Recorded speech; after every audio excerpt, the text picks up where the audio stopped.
وينضم إلينا في الاستوديو عضو مجلس الأمة المبطل رياض العدساني. أهلا بك معنا أبو محمد. أهلا فيك أبو محمد، كيف ترى المقترح الحكومي بشأن زيادة الرسوم على الخدمات العامة والمرافق العامة؟ وهناك من يرى أنه يثقل طبعا كاهل المواطن، بينما تروج وجهة نظر أخرى إلى أنه ضروري للتخفيف عن موازنة الدولة.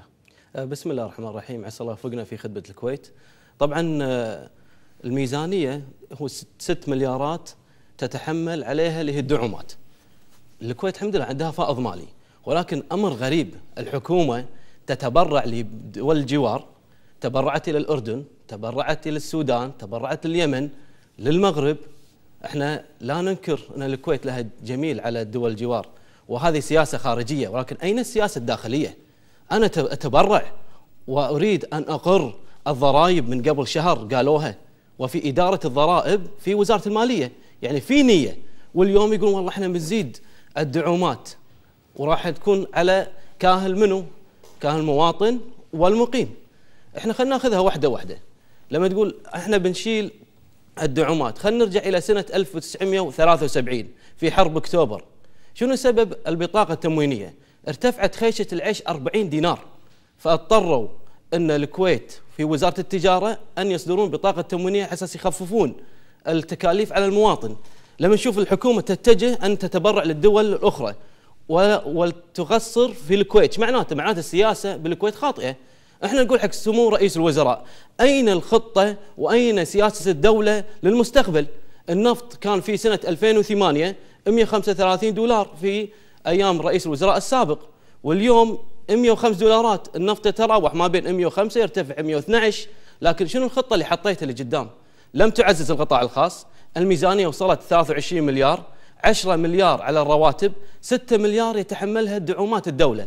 الحين شنو قاعد يتوجهون؟ للأسف الحكومة تقدم هذا المشروع، والنواب الأمر الغريب لأغرب من الحكومة يقدمون مشروع آخر، يقولون والله الميزانية تكلفهم الدعومات 6 مليار إلى 12 مليار. أنا أقول أي مجلس اللي يقول 6 مليار إلى 12 مليار؟ أظن أن الفرق كبير. لما تقول أنت 6 مليار إلى 7 ما يخالف، بس لما تقول من 6 مليار إلى 12 مليار فالدبل، معناتها حسبتك أنت خطأ في المجلس. ومن اللي تقدم في المشروع؟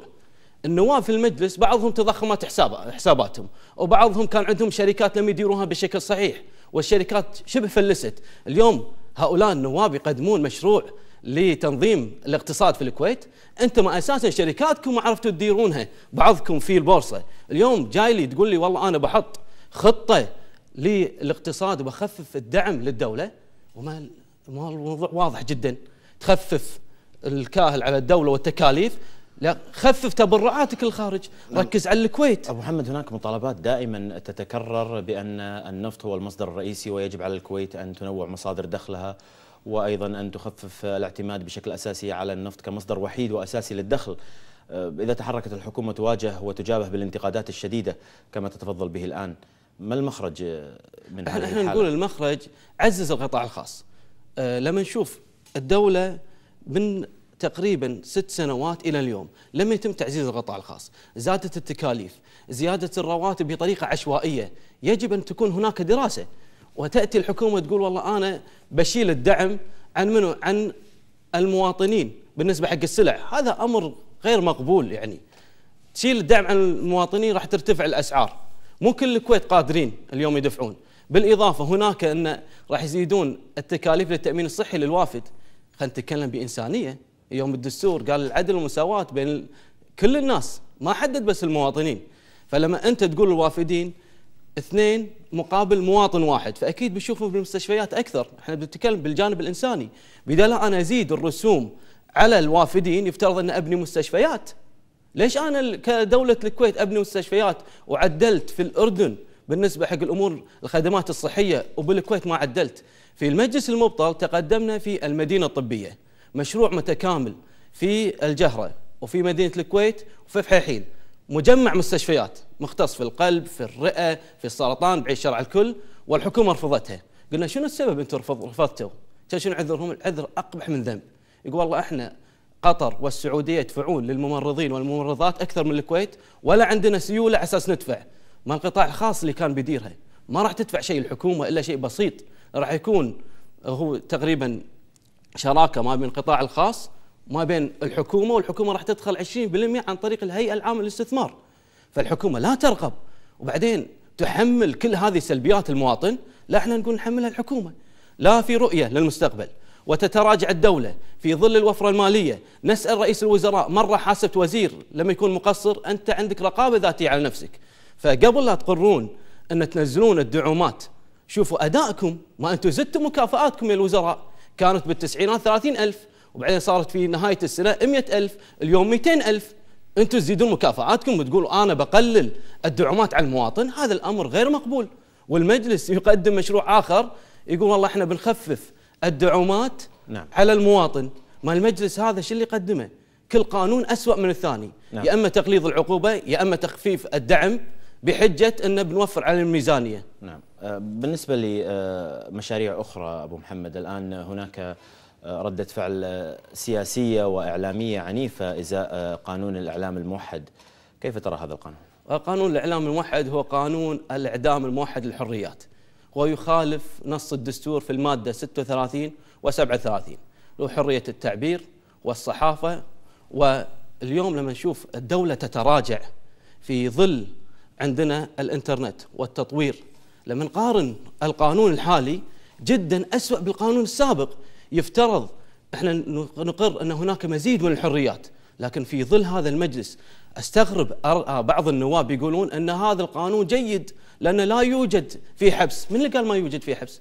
شوف ماده 90 تنص مع عدم الاخلال باي عقوبه ينص عليها قانون اخر، يعني معناته فيه حبس بالاضافه الى الغرامات 50,000 و100,000 و300,000. مو كل الكويت مقتدرين. إذا شخص وقعت على غرامة 100,000 ولا يقدر يسدد فراح يدش الحبس. احنا لا نقبل الإساءة على أي شخص، ولكن اللغة مطاطية في هذا القانون. اذكروا الإساءة، إنزين الإساءة حددها، السب والقذف، الإساءة مطاطية، بالإضافة إلى لا تنتقد أي وزارة لما تأخذ إذن. أرى مادة 51 تسري هذا القانون على جميع وسائل الإعلام ولا وسائل الإلكترونية، يعني معناته تسري على التويتر، الانستغرام، الفيسبوك. ويذكر وزير الاعلام انه بالعكس ما راح يطبق على التويتر. انت القانون يقول يطبق، القانون يقول هذا الشيء، معناته احنا قاعد نتراجع. هذا نحر للديمقراطيه. انا ارد واكرر لا نقبل المساس على اي شخص، ولكن مو هذا القانون.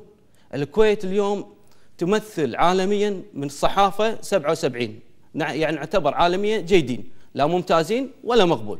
ولكن لما نقول قانون موحد بين دول الخليج، أنا كان لي تصريح سابق قبل لا يكون عندنا قانون موحد بين دول مجلس التعاون، مع كل احترام والتقدير لهم، كان لي اعتراض أن احنا سابقينهم بالديمقراطية.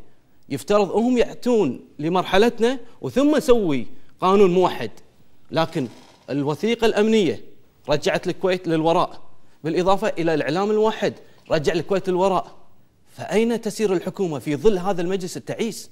مجلس لا يمكن يقول لا. أكبر مثال اللجنة المفوضية كانوا رافضينها وثم أقروها، فمعناته هذا القانون قد يقر. وإحنا لا نقبل اليوم أن تكون هناك ضرب للحريات، إحنا نطالب ونشدد مزيد من الحريات. هذا المجلس لا يمكن أنه راح ينسى بتاريخ الكويت. أتعس وأسوأ مجلس مر بتاريخ الكويت. نعم، واضح. عضو مجلس الأمة المبطل رياض العدساني، شكرا جزيلا لك.